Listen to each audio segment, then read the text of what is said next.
okay? That gift even has to be honed and built up, and you can only do that if you work on yourself, okay? So we're going to talk about that. Big space, okay? Number 2 is developing leaders, okay? So that's the vital to success is developing yourself, and I mean success in life. You get to define success. Let's break that out right now. My definition of success does not have to be your definition. It does not have to be rank-based. You can't take rank to the bank, okay? Write that down. That's a great one. Tell your team that later when they're all, I lost my rank. You can't take rank to the bank. It's okay. We'll get it back. Develop leaders, okay? If you want to go somewhere fast, go alone.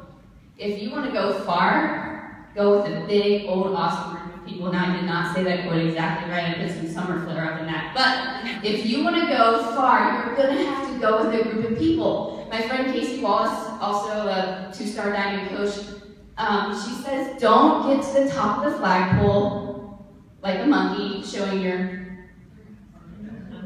butt, your ass. Okay? That's when you get to the top, you're all by yourself. You look like a...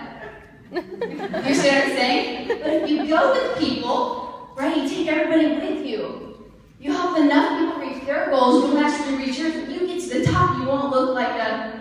You know what I'm saying?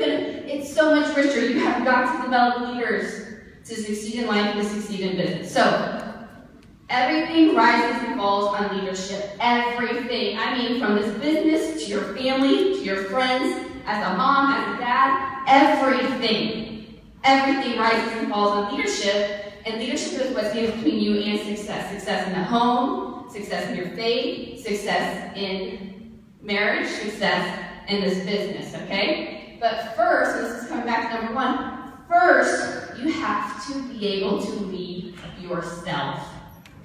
You have to be able to lead yourself, and that's where it gets hard, because that's where we need to reflect on some things. That's when we get real with ourselves. That's when we do some inward thinking. Okay, you have to be able to lead yourself. So let's do some personal inventory right now. Okay, this is important. You can't change something that you don't recognize, or that you want to brush under the rug. How many of you guys are like, I'll take care of that crap later. That hurts too much, right? You can change it if you're brushing it under the rug. Okay. It takes courage to do that personal inventory, but when you have the courage, when you realize, dang, I am frustrated. Frustration is the breeding ground for change. And change is what you have to do to grow, to develop leaders to succeed in life. You're going to have to change. You cannot, the person you are right now cannot carry out your purpose that is planned for you. You have got to grow and you have got to change. So, let's talk about this. Let's just you personally, right, kind of evaluate yourself. What's coming out of your mouth each day? Is it stress-filled, anxiety-filled? Are you passing that legacy on to your kids? Is it gossip? Are you planting that seed of gossip? Are you complaining about your upline? Dang upline, I do nothing. Or are you like, at least she invited me. At least she had the courage to reach out. My hand, she was actually changed my life. Right? What's coming out of your mouth? Are you complaining about money all the time? Or you're like, man, I could get out of debt if I took control. You see what I'm saying? Like, evaluate what's coming out of your mouth. How do you act at work? Or you're like, dear boss, I swear. You know what I mean? Like, are you complaining about going to work? Are you prospering right where you're playing? Like, how can I walk into this building today and add value to this company? Because I'll tell you what, you cannot flip a switch. It doesn't happen. You can't be all grouchy over here and then walk over and sit in your computer and be like, hey, how can I add value today? It doesn't work like that. It just doesn't. You know what I'm saying? So whatever seeds you're planting over here at work, you are going to harvest them over here. So if you plant corn, all my beanie people are like, she's not talking beanie. That is just who I follow. So if you plant corn here, when you go to harvest, are you going to get strawberries? We would like to. Corn's way cheaper than strawberries. But no, if you plant corn, if you plant gossip, if you plant, stress over your boss, guess what you're going to get over here in this business? Same crap corn. Okay? It's not going to even be a different color corn. It is going to be yellow corn. What you plant. You know what I mean? So, at work, in your marriage, I'm guilty of this. I had to take a step back and what seed was I planting in my marriage? Was I speaking honor over top of him while he was at work, or was I every time I got a chance I was just ripping him up and down? You have no idea what you've done to me. You know know what? Complain because you're defending us. Are you waking up in the morning and kissing him? Or are you like, don't even touch me? Do you see what I'm saying? Like, are you getting a cup of coffee for him? Are you leaving sweet notes? I'm saying him, like there's no guys in here. For your spouse? Or are you just, like when you walk in the door, this was me and Chad, if you walk in the door and like take him. Anybody relate to that? Take him. Oh, good. You know what I mean? Like, he won't stop crying. You know what I mean? Like, just kind of evaluate yourself. In your home, is it clean or is your laundry like piling up? Is there papers all over your kitchen, in your bathroom? What kind? In your car, is there French fries like mashed in there? Goldfish? Like you're like, oh, stop and eat the goldfish. I mean, let's take a serious evaluation of what your life looks like. Because if you're faithful with the little things, it's not, you're like, no. So you understand, I drive this really crappy car, but if I get a better one, then I'll take care of it. No, you won't. You have a crappy house with me, and when God gives me that bigger house, I'm going to take care of it. No, you won't. You guys see what I'm saying? If you're faithful with the little things, that's the number one rule of all this. If faithful with the little things, you'll become ruler over much. So you need to, and it's not like, I got this. Your marriage is good, I got this, I don't got to do anything. No, it's a continual evaluation. People that are succeeding are continually getting themselves in check, and when they mess up, they own it. Like, babe, I did not honor you, I'm so sorry. You know what I mean? You own it right away. If you're caught gossiping, you walk up to the person like, I'm so sorry I put you in that position with gossiping about my upbringing. You know what I mean? Successful people own it. Okay. Now, how do you do this if you're like, no, I just feel like I'm just caught in this vicious cycle somewhere of just crap. Like, it's just my mindset. I get it. Been there when Chad deployed. That was me. Didn't want to get out of bed. I was mad at the world. I was mad at Chad. If you asked me back then, Chad was the devil. Like, you know what I mean? Like, he was, right, Jenny? He was. I had to start working on me. I knew if my life was to get better, there's a quote, you guys, it's a Maxwell quote. Personal growth is the only guarantee that life will get better. Growth is the only guarantee that life will get better. It's not like, nope, I'm just going to pray on it. He's like, fool, start doing personal development. You know what I mean? Like, you have got to work on yourself. It's reshaping your mind. You have had experiences in your life. Okay, so I had an experience in my life with Chad leaving that I took agreement to. I blamed it on him. I took agreement to it. It became my belief. So it's a circle. It became my belief. What you believe is what comes out your mouth. Your feet follow, and it becomes the reality of your life. It is that simple.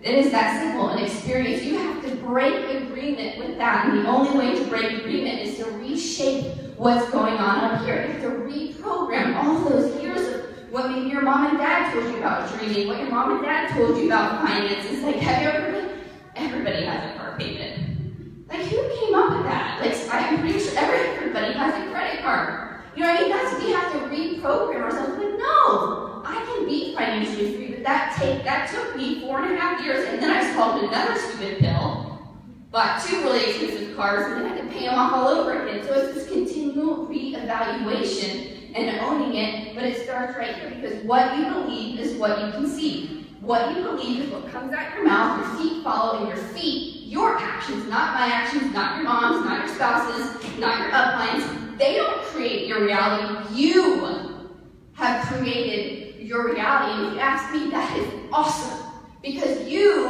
can change it. It's not reliant on what your spouse says, not reliant on what your upline does, not reliant on anybody but you. And you have got to be willing to bet on you. You are powerful. You were put here for a purpose. You were put here to make a difference. You were put here to prosper. And it's under your control. And if you ask me, that is so cool. But you have to be willing to work on yourself. And that is a decision. That's a you decision. Do you wake up every morning and start with personal development? Or are you going to go ahead and take care of that next week? Because I'm telling you what, you cannot go places that your growth and your character won't keep you. So that is vital. Okay, so how do you start to do that? We know the personal development. You need to start every day with it. It needs to be in your ear. It needs to become something that you dwell in. Because there's a lot of crap up here keeping us from success, you guys. And I had to work through it, so I'm only telling you that because I had lived it. Okay, I knew that this red-headed, hot-head, pissed off at the world, 5'2" girl was not going to do anything for anybody, especially for family, if she didn't work on herself. So as soon as you recognize that, it's free, because we can work on ourselves. So every day, I start my day off at 5 a.m., ask Jenny, I'm up, I get my coffee, back downstairs, I do my coaching, I read my personal development, I get in the car, I put in Baby Johnson, my kids think Danny and I are like this. Like, hey Mom, when are we gonna have lunch with Danny? Someday. So, you have to reprogram yourself, okay? Here's the deal. You have to create this environment that is loving. I know that sounds so crazy. Some people are like, I don't want to love nobody. See what I'm saying? Start reading your personal development. That's what we do. We add value, right? So you have to start to create this environment in your home, environment at the workplace. And when you sit around having drinks with your friends, you're creating an environment that adds value. John Maxwell once said, if you believe in people, if you add value to people, and if you love people unconditionally, you will always have a full team. And I'm living proof of that. If you start right there with creating that type of environment, it's a heart thing. And you don't have to wait till, am I over time? Here? Okay, it's a heart thing, okay? And it takes time, so it's not like you can't start to build your team until you fix the heart thing. It's all together at one time. People just have to see you making progress. But you create an environment. Think of your Facebook page, Instagram, your team page, events that you go to, your challenge groups. What do people feel in there? Do you have an envy environment? Have you ever seen it on Facebook where people are just like it's just all about, it's this, it's a me environment, you know what I mean? An envy. You don't do it, that's not you don't feel safe there. You want a we environment, a safe place for people to come to, where they can come and pour their heart out to you, because that's what people need. They need you to be that person that lifts them up, that believes in them before they believe in themselves, and that does not happen in an envy environment. It does not happen. The envy environment looks like this. It's very me-focused. It's very, what can you do for me? Think from a team perspective. Like, look, Kim, I'm going to go ahead and get you to hit diamond, so I can go ahead and hit 5-star. So I can start tapping into that, next level of bonus. You guys see what I'm saying? I would never do that. That's a me. That's an envy environment.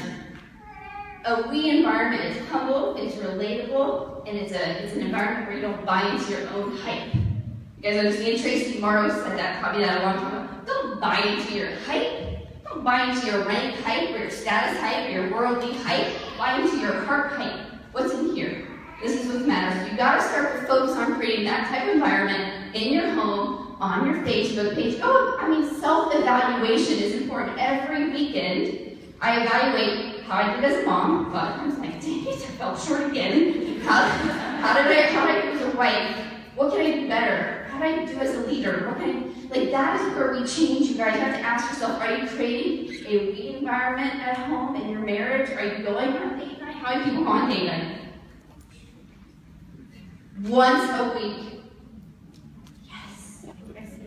Adam, Karen, you guys are already on that. That's good. Guys, you gotta be willing to create that environment in your home as well, because you can't flip the switch. It just doesn't work that way. Okay, so let's get into the meat of developing leaders. Okay, so you're in agreement. You're going to work on yourself. You're going to work on creating that environment that really believes in people, loves people unconditionally, meets them where they're at. Not like, oh, you gave up on the program again. Forget it. You're never going to be a success story of mine. Do you see what I'm saying? Meet people where they're at. They are people. They don't put this. Do you guys ever walk around successful dude? Everybody has a 2 on their head. No, take that off. They have beating heart, they have skin, they have kids, they have fears, they have experience that have knocked them down. See them as that and create an environment where you are their go-to person. How awesome is that? You can have that impact on people by creating that environment. It's incredible, okay? And that's where we start when we're developing leaders, because guess what? The people that follow you on Facebook become your what? Challengers. Your challengers become your what? coaches. Your coaches become your what? Family. Leaders.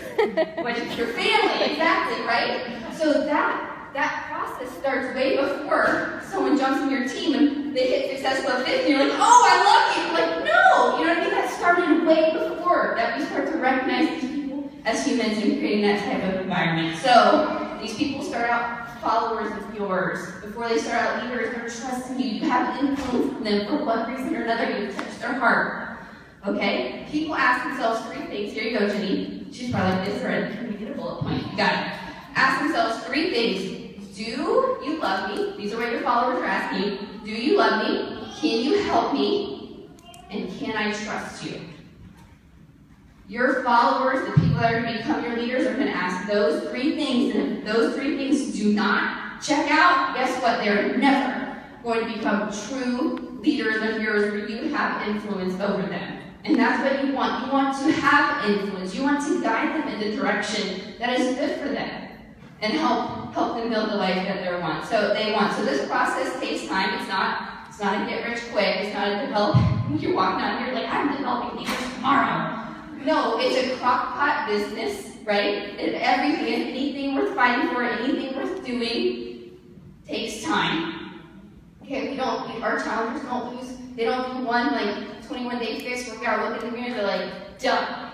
You know what I mean? So you do a few Facebook posts, you start to change a little bit of your perspective, and you're like, no one's reacting. See, Sommer is full of crap. I knew she didn't know what she was talking about. You start to think, no, it's going to take a while, like a crock pot. You're going to gain trust. It takes time. You got to reveal your heart to people so they can reveal their heart to you. And that takes time because people build walls because, like I said, they had an experience they took agreement to. It's you that gets to peel apart pieces of the onion and start to plant new seed in their heart. I'm almost done, Tara. I see you're getting wiggly over there. I'm always wiggly. Okay. All right. So the next phase is being a belief maker. And a lot of my people know what I'm talking about because we are blessed enough to be mentored by John Maxwell. All this stuff that I teach you, I didn't make it up. I just learned it from my mentors through personal development. So it's not my material necessarily. It's just how it played out in my life. So, number 1, here we go, Jenny, another bullet point. I'm on a roll today with that, I know. Okay, so belief maker, number 1, you have to have a vision. When's the last time you had a vision? A man with no vision will perish. There's no direction without a vision. What do you want out of life? Are you in the is what it is mode? Or are you going to create what you want, what you're meant to do, your purpose? Are you in survival mode? You know what I heard at church last night? 70% of all people hate their job. How many of you guys hate your job? Apparently you guys aren't part of the 70%. That was sad to me. I was like, dang, can you imagine waking up every morning like, I lived in a house like that, 2 houses like that. One was my mom. Sunday night was the day from hell. It was like she had to go to work the next day and she was going to let everybody know it. She didn't want to go, and on Monday I'd probably hear this from the bedroom. Hey, Tom, I don't feel good. And then she's like, hey, what do you want for breakfast? You know what I mean? Like, that's how it went down in my house, you know what I mean? Chad was the same way, except he could have made a phone call. He was the grouchy guy. Jenny's seen it, when he's visiting and he's got to fly back to California. Sunday is not fun. Like, just go back on Saturday then, So, what do you want? You have to know. I'm gonna let you know right now. I'm gonna give you the freedom to dream. I don't know if anybody's ever taught you that, but my dad is the biggest dreamer. I was blessed with a dad that was an entrepreneur, and he pushed me to dream. And so when I said I was gonna do this beach body thing, and everybody else is like, that is dumb. Only the top people make money. My dad's like, awesome. What do you want to call it? You want to get shirts made? I was like, you know what I'm saying? So I'm gonna be my dad for you guys. Get shirts made. Get shirts made. That's all I'm saying. Start dreaming, you guys. Life was meant to be exciting. It's not meant to be easy. It's meant to be worth it. You know what I'm saying? You're not supposed to arrive, in heaven all like, no, you're supposed to get in all bruised and battered, but damn, that was worth it. That's how it should feel. So get out of the is what it is mentality and start dreaming again. It takes time for people to be like, no, that would never happen for me. That's great for Sommer, but Work on yourself, and then you'll start feeling, why not me, right? Why not me? There's nothing different. I forget who said that. I think Tara, there's nothing different between me and you. I just started before you. That's the only difference. I just made a decision before you to throw all that other BS that the society is telling us and start designing my life. I decided to pick up my pen and start writing it instead of letting somebody else. The difference is just time. As soon as you pick up that pen, you're headed there. Period. End of story. Okay, number 2 of belief makers, to be an example.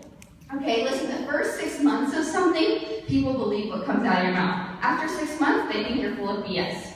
Unless you start doing something. Unless your feet start following your mouth, no one's going to trust you. You can't be a belief maker if you're not being the example.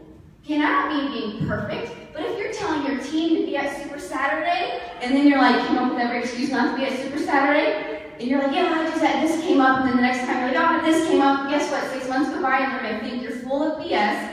They're not going to see you as an influential leader because you're not doing what you're saying you should do, so be an example. They have to see your success. They have to see your failures, and they have to see your progress.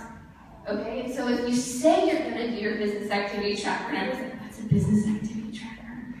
How many people know what a business activity is? How about a checklist?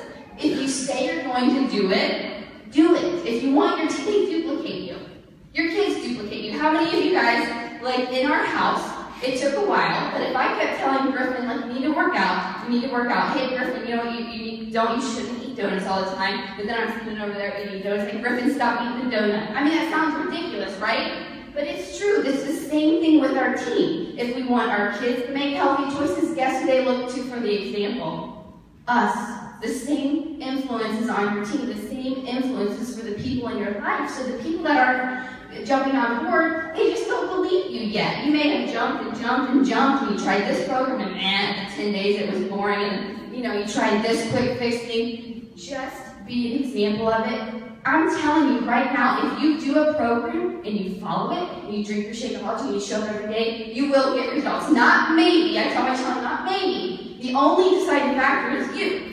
The program works. The Shakeology works. Eating healthy works. You just have to do it. And that's part of becoming a belief maker.